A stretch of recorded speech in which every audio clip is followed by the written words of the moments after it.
There's a place in the world where you can be lying on a beach with crystal clear water, sweating under a 33-degree sun, and still, on paper, be in the same country that has windmills and tulip fields. Sounds like a script error, doesn't it? But it's not. This is Curaçao, an island about the size of any city in Brazil, and you can drive from one end to the other in an afternoon. It looks like paradise, with a sea that seems photoshopped, except it's real.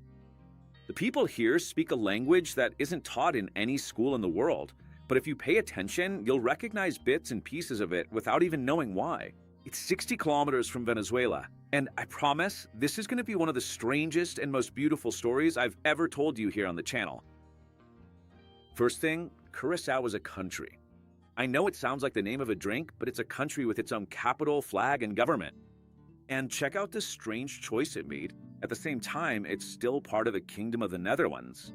That means it's the Caribbean and Europe at the same time, Africa and America. All of that squeezed onto an island that could fit inside a single city.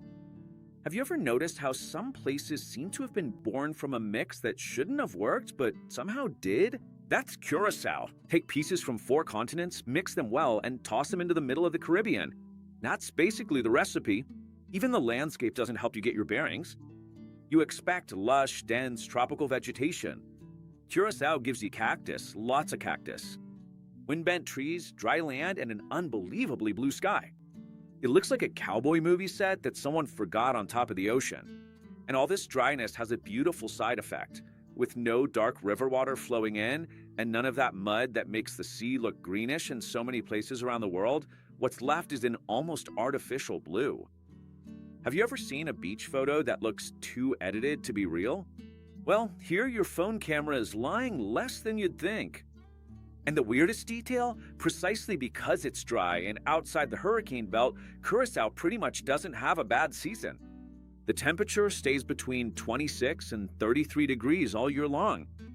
What changes is the wind, which is so constant it feels like the island has a built-in fan. Now think about it. How does an island this size, so dry, so unlike your classic postcard, manage to have beaches ranked among the most beautiful in the world? I wondered that too, and the answer doesn't start with tourism. It starts with who arrived there 400 years ago. Before the Dutch, the first to arrive were the Spanish. They took a look around, poked at the ground, and left. Why? They didn't find any gold, simple as that. One of the most beautiful places in the Caribbean, ignored because it didn't have the right kind of shiny metal. The ones who really stayed were the Dutch. In 1634, the Dutch West India Company saw a perfect natural harbor there and turned the island into a trading post, and unfortunately, also a hub for enslaved people in one of the darkest chapters of the Atlantic trade of that era. It's a difficult chapter, but impossible to skip because it explains a lot of what you see on the island today. The architecture, the mix of peoples, even the way people talk on the street. And just look at how diverse this mix is. Today, on an island with just over 160,000 inhabitants, there are 168 different nationalities living together. Think about that for a second. That's practically one nationality for every 1,000 people. Have you ever walked into a small room, like a work meeting or a neighborhood party, and realized there were people from almost every corner of the world in there? Well, that's exactly the feeling here, only multiplied across the whole island. And this is where, for me, the most surprising thing about all of Curaçao comes in: Papiamento. Have you ever heard of it? I had no idea it even existed until I started researching for this video. It's a unique language, born right there, from a mix of Dutch, Spanish, English, and African influences. Have you ever heard a completely foreign language and out of nowhere recognized a little bit of it, like a kind of auditory déjà vu? Well, with Papiamento, that happens all the time, because it carries a lot of roots from Latin languages scattered along the way. It seems strange for a language to survive like that, pieced together from bits of so many others, right? But that's exactly what makes Curaçao feel like a little experiment of a world without borders. Every wave of people that passed through there left a little bit of themselves in the language.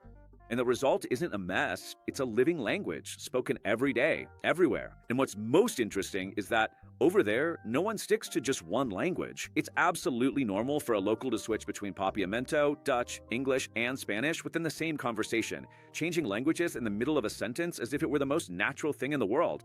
Has it ever happened to you that you mixed two languages without even noticing in the middle of a single sentence and only realized it later? Well, over there, that's not a slip-up, that's just the normal way of speaking. And this mix isn't just in the way people talk. They have their own currency, the Netherlands Antillean guilder, but the dollar is accepted almost everywhere. It's another layer of, this is mine, but it's not just mine. And the relationship with the Netherlands isn't one of a colony that's tied down. It's more like a partnership. Since 2010, Curaçao has had its own government and makes most of its own decisions, but it's still under the umbrella of the kingdom. You know that adult child who already has their own house keys but still shows up for lunch at their parents' place every now and then? That's exactly the vibe here.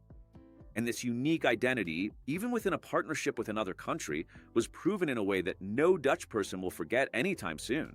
Curaçao, with just over 160,000 inhabitants, qualified for the 2026 World Cup, becoming the least populous country in history to earn a spot in a men's World Cup. Can you imagine being the tiniest place among football giants and still stamping your passport for the biggest tournament on the planet? To give you a point of comparison, the previous record was held by Trinidad and Tobago, a country with almost 8 times more people, proving that size has never been a synonym for relevance there. If the language already surprises you, just wait until you see how this island is laid out on the map, because Curaçao is not just a beach. In reality, it's 5 worlds within one. If I asked you how many beaches Curaçao has, what would you guess? 5? 10? There are dozens, and to keep from getting lost in this whirlwind of names, I like to think of the island as divided into 5 big sections. Starting on the west side, West Punt, honestly, the most impressive region of the island. That's where you'll find beaches like Casa Abao, which has already appeared on lists of the most beautiful in the world, along with Canepa Grande, Canepa Pequena, Playa Calqui, Playa Forte, Porto Mari, and Daboy. And that's not just an exaggeration from someone who visited and fell in love. In a recent TripAdvisor ranking of the best beaches in the world, Curaçao had 2 beaches on the list, Groteknip and Cathabao. On an island small enough to drive across in an afternoon, having 2 beaches among the best in the entire world is like a small team getting 2 players on the national squad. Just a heads up, you're probably going to forget the names of almost all of them. I say this with confidence because even people who live there get mixed up with so many beaches that are similar yet different at the same time. The fun isn't in memorizing the names, it's just about experiencing each one. And there's one detail I think is brilliant. Most of the beaches have free entry, even the ones inside resort areas. What you pay for, if you want, is the chair, the umbrella, the thatched palapa for some shade. No one forces you to spend anything just to set foot on the sand. In this western region, you swim with turtles, jump off cliffs straight into the sea, spot iguanas roam free like pigeons in a city square, and on some beaches, you might even come across a pig lying on the sand, completely unfazed by any tourists nearby.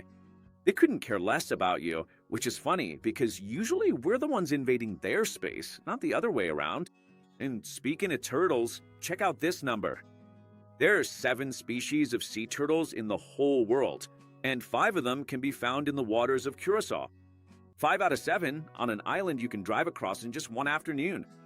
Can you imagine how many places on the planet you'd have to visit to see most of the world's turtles?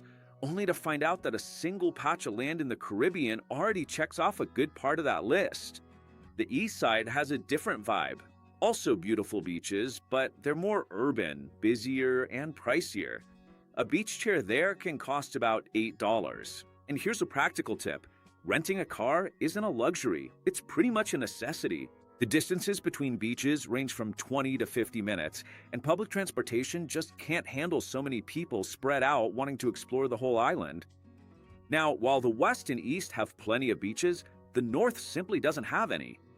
And that's not just bad luck, it's pure geography. Waves from the open ocean crash directly onto the north coast, and over the years, they've carved out rock formations called bocas. There's even a park dedicated to this, Shetty Boca, which means 7 mouths. But there are actually more than 7 formations there. In the middle of the western stretch, there's Cristofel Park, with the highest point on the island, 372 meters. Not much if you compare it to a real mountain, but enough to remind you of one thing. This island wasn't made just for floating in the water. It also has trails, sweat, and a view from the top to reward those who climb. And not far from there, there's another formation that the locals themselves have nicknamed Table Mountain. a rise with a completely flat top, cut almost like a table, which even served as a mining area in the past, and today has become a hiking spot for those who want to see the island from a very different angle than the obvious. Have you ever noticed how sometimes it seems like nature used a ruler? Well, this part of Curaçao looks exactly like that. And the fifth part, the most surprising of all, I'm gonna save for later because it deserves its own chapter. For now, hold on to that curiosity.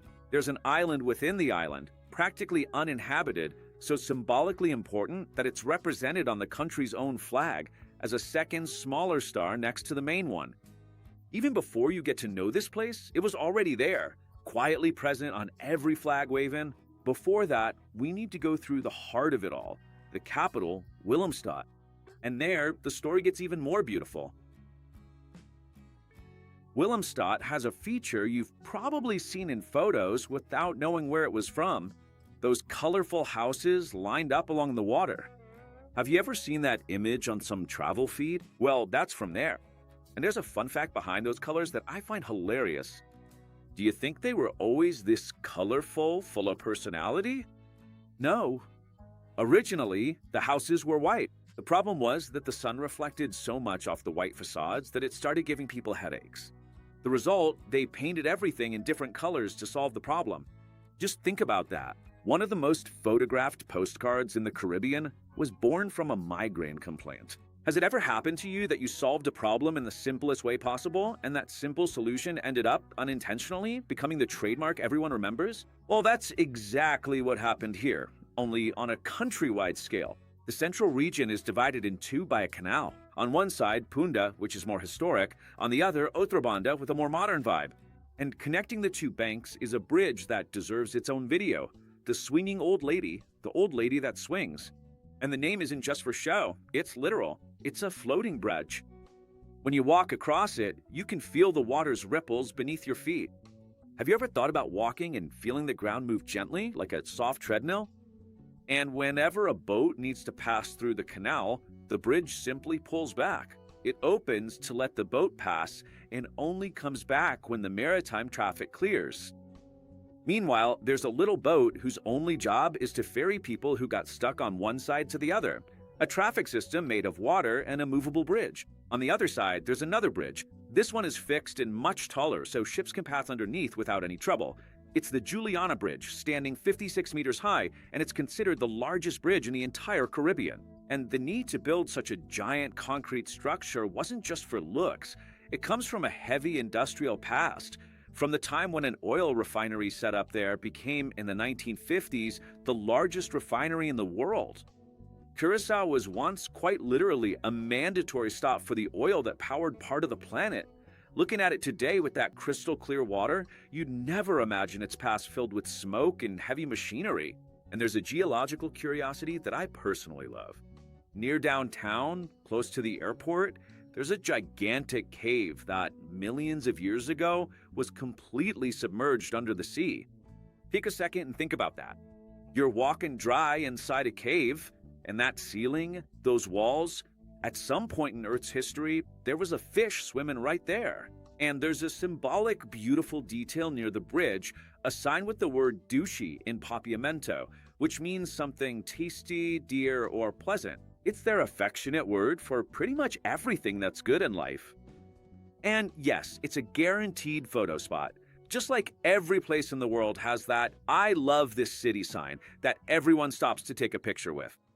And this whole Willemstad, with its colorful houses and its bridges that open and close, is so well preserved that it became a UNESCO World Heritage Site in 1997, the same category as places you usually associate with old European capitals, not a Caribbean city just a few dozen square meters in size.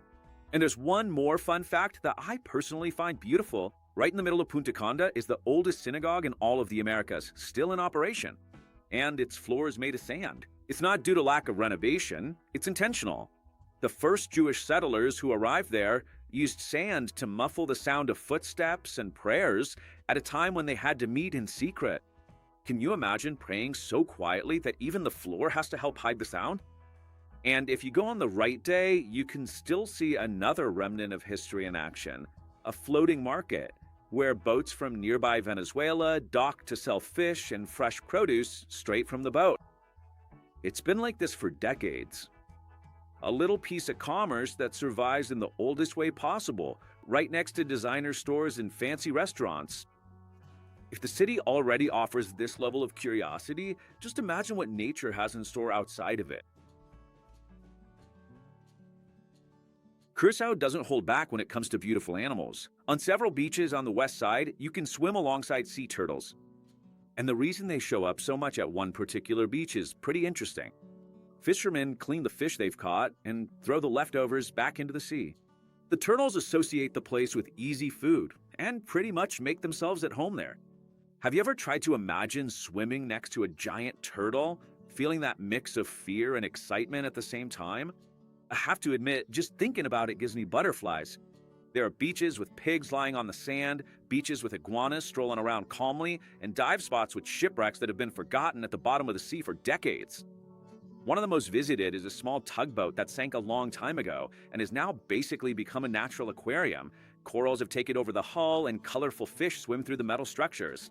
Proof that even an accident, given enough time, can become an attraction. Now, get ready for this because to me, this is the most surprising fact in the whole video. There's a saltwater lagoon that was once used for salt extraction where you can see flamingos. And did you know that flamingos are born white? That's right, white. The pink color we always associate with them isn't something they're born with. It comes from their diet. Over time, what they eat gradually colors their feathers until they reach that iconic pink. Have you ever noticed how we always assume that striking beauty is something you're born with?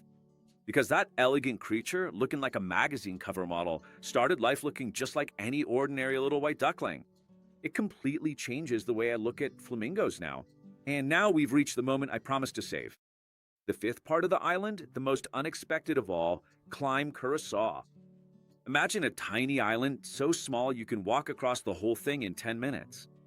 No lodging, no real restaurant, no streets, no cars. It only exists for visits, and you can only get there by booking a specialized tour, a piece of isolated land surrounded by crystal clear sea with no permanent structures beyond the basics. Shade, water, a place to eat. And in the middle of this tiny island, there's a lighthouse surrounded by absolutely nothing but white sand and blue sea.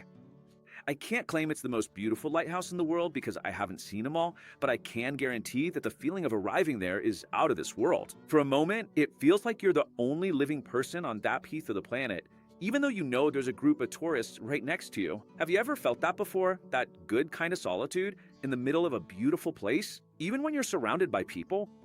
On the other side of this same little island, the waves crash hard, and the wreckage of old ships tells, without needing any explanation, just how risky it once was to sail through here. And now, after so much nature, it's time to take care of that unfinished business from the beginning of the video. You've definitely heard of Curaçao Blue, that eye-catching blue liqueur that shows up in colorful cocktails all over the world. And I bet that just like me before I did my research, you always thought the island got its name from the drink. It's actually the other way around. The drink is named after the country, not the country after the drink. And there's more.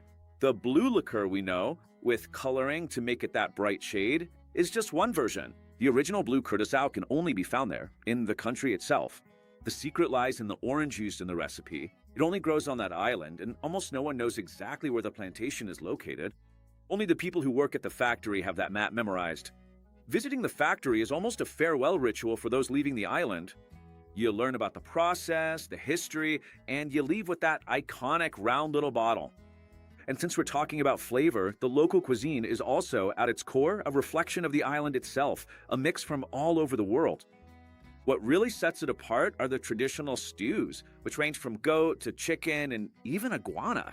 Yes, that little creature you see strolling calmly along the beach also shows up in some recipes. Life there is like that, full of contrasts all the time. And this contrast turns into a real party once a year when it takes over the streets. Tumba, the carnival rhythm that's pretty much the official soundtrack of Curaçao. Have you noticed how every corner of the world has that sound where just by hearing the first few seconds you already know exactly where you are? Well, that's what tumba is for them, an entire country recognizing its own identity in just 3 or 4 chords. Just think about it. how many times have you had or seen someone having a blue curacao without having the slightest idea that there was a real island with a real history behind that name? It's this kind of discovery that I love bringing to you here on the channel. The moment when something from your everyday life suddenly has a totally unexpected origin. In the end, Curaçao is the kind of place that exists to remind you of something simple. The world is bigger, stranger, and more beautiful than your daily routine lets you realize. An island that belongs to Europe but has the soul of the Caribbean, that speaks a language stitched together from pieces of 5 others, that paints its houses in bright colors because of headaches, not for aesthetics, that has flamingos born white and a lonely lighthouse in the middle of nowhere where for a moment you forget that anywhere else on the planet even exists. And that makes me wonder, how many places like this exist in the world, right near us, and we've never even heard their names? Tell me in the comments, if you could choose an island to disappear to for a week, no internet, no news, nothing, would you pick an isolated and strange place like this? Or would you go for a famous place that everyone knows? If this video made you want to really get to know Curaçao, then comment Curaçao, just so I can see who always makes it to the end of my videos. And if you like this summer vibe, then you really need to click on the video that's showing up on the screen. I'm sure you'll go cross-eyed from looking at so many girls in bikinis. Thanks everyone, and see you next time.